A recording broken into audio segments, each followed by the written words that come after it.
Let's bring in James Comer. He's the House Oversight and Accountability Committee Chairman. Mr. Chairman, good morning to you. Good morning. So what do you make of the pending indictment of Donald Trump? I've said from day one, this is a political stunt. I mean, if this were the first case against Donald Trump, if this were the first time anyone had gone after Donald Trump, it might be different. But you look, the Democrats tried to impeach him before he ever even took office over Russian collusion. They spent 2 years looking into that. Then we all learned that was fake. That was all based on a fake document, the Steele dossier. Then they finally impeached him over Ukraine, when now what we're learning, the real quid pro quo wasn't Donald Trump. It was Joe Biden when he tried to hold up foreign aid when he was vice president in exchange for firing the federal prosecutor in Ukraine that was investigating the corruption from his son. Then the Democrats released all of his taxes for years and years and years, thinking that that would create some type of legal backlash, and it didn't. Now the local DA gets him on federal campaign finance violations. It makes no sense, and it's another example why the American people have lost confidence in our judicial system. Yeah. Go ahead. Well, I mean, when you look at this case and you understand the facts, paying a woman, she's accusing him of something, he has to pay her so that it doesn't come out. That happens all the time in business, especially, when you're talking about politics or wealthy people who are public figures. Whether it's true or false. Exactly. So many people thought this isn't going to be a big deal in New York. There's no way that they're going to indict him. But then you looked at what happened with January 6th, and you know that they're working on cases in D.C. You know that there are possible cases in Georgia. So what was your reaction yesterday when this news broke?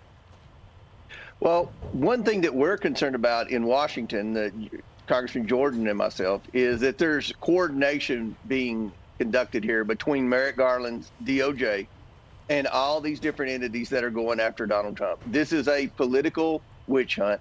They are doing everything in their ability to create a narrative that would hurt Donald Trump. But I will tell you, I was at a baseball game last night. My son played baseball. There were parents coming from both teams up to me. News had just broken that Trump had been indicted. And people were just coming up, and they weren't real political people. They're like, why won't they just leave him alone? Why can't we just stay out of our elections and let the American people decide? So I think that Democrats risk a backlash from this. You know, you look in the midterm elections in New York, and the voters turned their backs last November on the Democrat Party because of crime. And here we have, New York, a very high crime city. We've got the local district attorney trying to be a hero for the national left wing of the Democrat Party and indict a presidential candidate over federal campaign finance violations where the statute of limitations expired years ago. And James, as I mentioned, they're going after Elon Musk now. He was once a hero because of Twitter.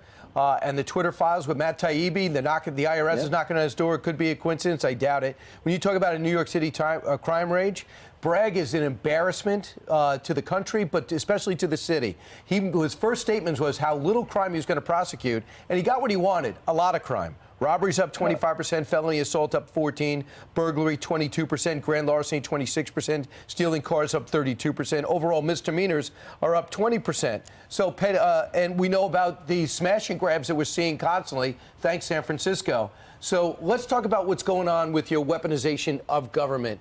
What happened yesterday with the Democrats just shouting through the whole testimony? Let's take a look, and then I want you to comment.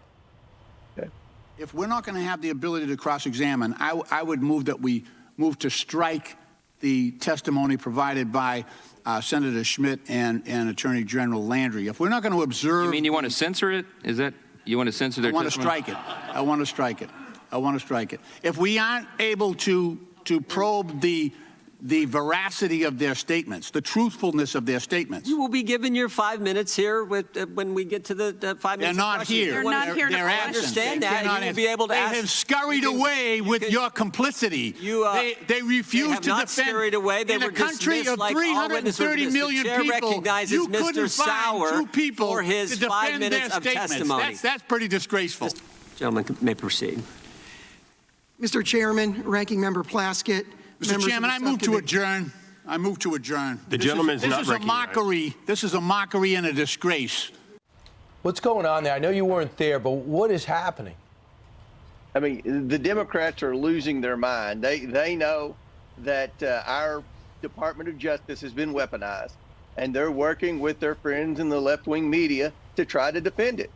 It's okay to weaponize the federal government as long as they're going after conservatives. That's the position of many Democrats in Congress, and you're seeing that play out, not just in the Weaponization Select Committee, but you're also seeing it in the Judiciary Committee and in my House Oversight Committee. They are defending the indefensible when they defend the fact that our federal government has overreached time and time again. They're going after their political opponents. They're trying to censor conservative speech, and somebody has to stand up for the First Amendment. Somebody has to stand up for the American people, and that's what the House Republicans are doing. And you're seeing there, the House Democrats are doing everything in their ability to block, to obstruct, and to allow our federal government to continue to run and operate in a manner with no checks and balances, and that is counter to everything that our founding fathers created this great country on. Well, it's never boring now. Congressman, thank you very much for joining us live today. I have one more question. Did the president reach out to you yesterday, the former president? I haven't spoken to the president because I'm leading the investigation of the current president. So I haven't talked to Donald Trump since he left office, and I won't until we conclude our investigation of Joe Biden. And stay tuned for that. You're asking that because there were stories that he was contacting people in Washington? Yeah, to see where they were and where they were in this case. Thank you, Congressman. Thank you. Thank you. I'm Steve Ducey. I'm Brian Kilmeade. And I'm Ainsley Earhart. And click here to subscribe to the Fox News YouTube page to catch our hottest interviews and most compelling analysis.